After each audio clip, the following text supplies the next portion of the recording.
Let's touch on a couple of things in regards to the Texans and Chiefs on Saturday. Why the hell did Texans fans and media types want the Chiefs rather than the Ravens and the Bills? I can make it make sense, but then I can make that sense create even more questions. We'll get to that in a sec. We're also going to talk about the sad reality or just realities of CJ Stroud in the short and long term. It is a locker room, number one source for Texans digital content. I'm Landry Locker, always on the scene. I want to touch first on the realities of CJ Stroud.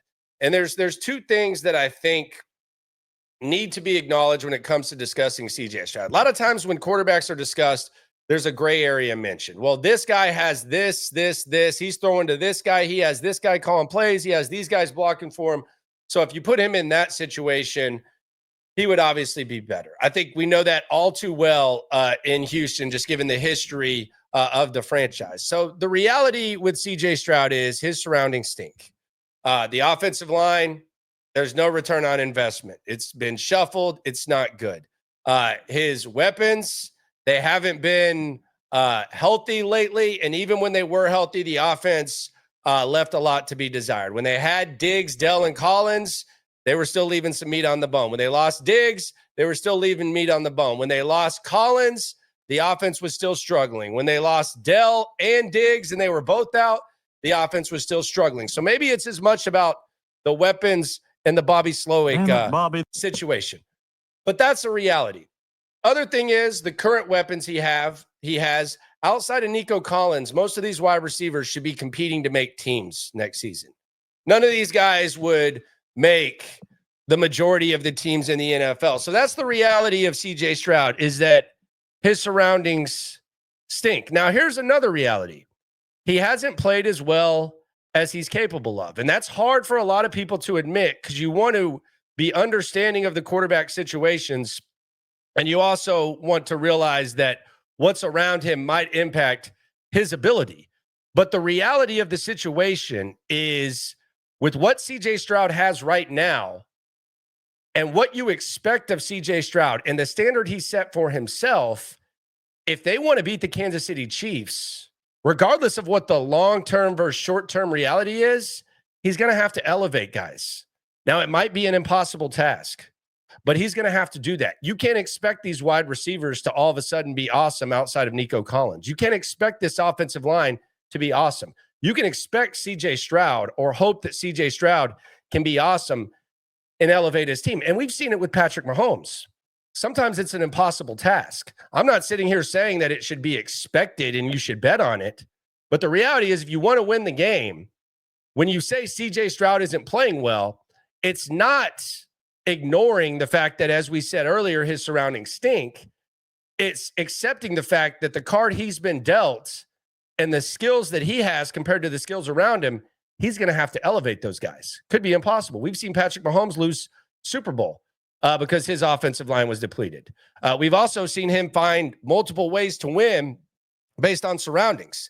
Now, I don't know that his surroundings have ever been this bad, but that's just the reality that CJ Stroud is dealing with. So you can accept that his surroundings stink, but you can also accept that based on everyone on that roster, Joe Mixon, Nico Collins, and CJ Stroud are going to be the key to the Texans winning. And if you say CJ Stroud didn't play as good as he needed to play, on one hand, it might be an unfair, impossible task, but it's also the current reality of CJ Stroud. I think a lot of you can relate to it. You work at jobs, you're carrying dead weight. You're working with someone who sucks, they're lazy, they can't do anything, they can't perform a task. If it's a performance-based task and you're being measured by a scoreboard, or you're being measured by meeting a quota, or you're being measured by ratings, you either elevate your play and try to elevate that person, or you just crash and burn. That's what CJ Stroud's doing right now. He's having to carry dead weight, and that's what he's going to have to do. It might be an impossible task, but in a business where it's not just about who you know, hanging around, lingering, keeping them fooled, all that, and it's actually about performance, CJ Stroud's going to have to elevate that dead weight if they want to win the game. Now, in the long term, they better fix that because it's a hell of a lot to ask for a young quarterback to do. It's a lot to ask CJ Stroud, hey, make the throws you usually make when 65% of the time you're getting knocked on your ass. hey, complete this pass to this receiver that wouldn't be able to make 80% of the teams in the NFL. Oh, hey, your good weapons, they're going to get more attention, so it's going to be harder to get it to them as well. It's a tough task, but it's the reality of what he's dealt with. He has to elevate himself, and he has to carry that dead weight, fair or not.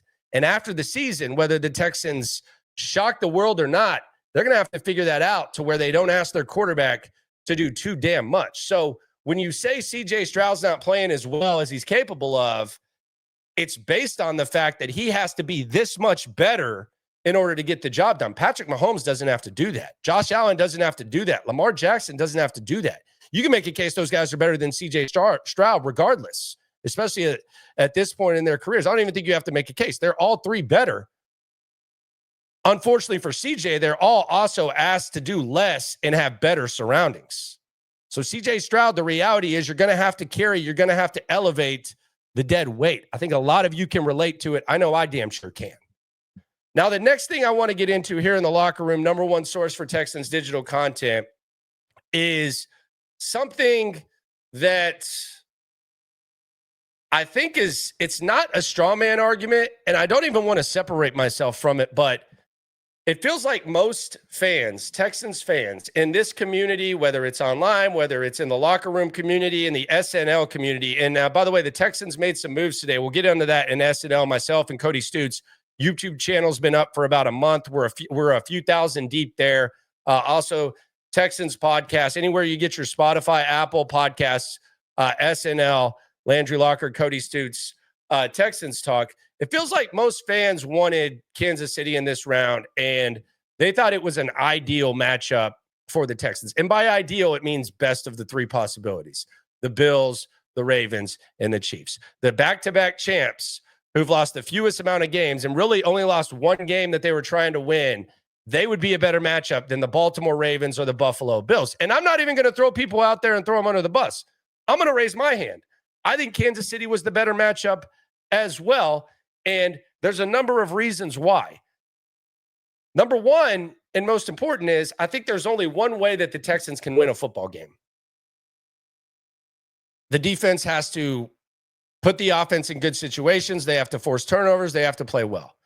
The Texans can't get in a shootout.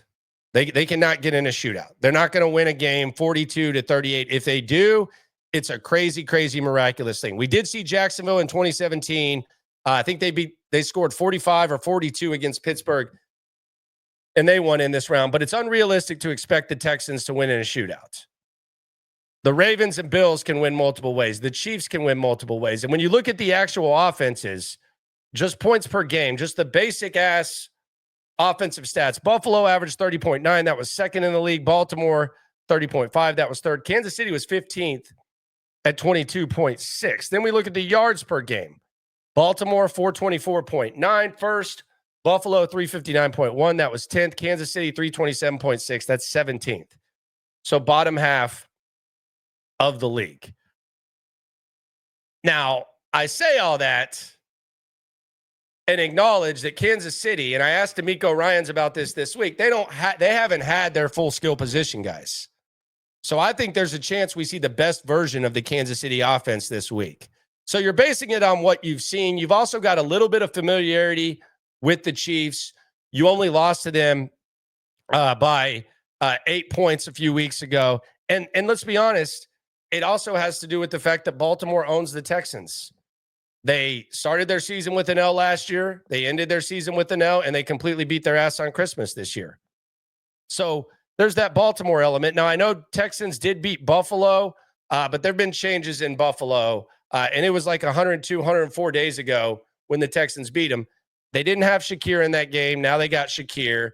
They got Amari Cooper, and they're a completely different team. And, oh, by the way, it would have to be in Buffalo. It wouldn't be in Houston, and their defense is more healthy as well. So am I going to pick the Texans to beat the Chiefs? No. Do I think I've seen the best personnel version they still got to execute of the Kansas City Chiefs offense? The answer would be no. But I completely understand why Kansas City would be the preference over the other two teams, because we haven't really seen the Chiefs light up the scoreboard. They're capable, and they can do it, and they can win multiple ways. The Texans can only win one way. And you got something with the Chiefs. You also got elite corners, so maybe you can take those receivers out. So is Kansas City the ideal opponent? Yes. Am I picking the Texans to beat them? Probably not. But I think that kind of explains it. Tonight on the Locker Room stream at 10:30, we'll talk about what a Texans win looks like. There's really only one way, I think. That's why they play the game. So we'll see how that looks. But the reality of it is CJ is going to have to elevate his suspect surroundings to win. Damn it, Bobby. And it's going to be a long shot. Is that ideal? Do you kind of feel for him? Perhaps. But that's the reality. And you might want Kansas City. There's a chance. Be careful what you wish for, because this is going to be a really, really, really, really healthy skill position group with the Kansas City Chiefs. Be sure to subscribe. Be sure to like. Be sure to ride along. Be sure to always remember when it comes to this Texans stuff, we're all in it together. Subscribe to the Locker Room. Subscribe to SNL. Thanks for coming through. Yeah.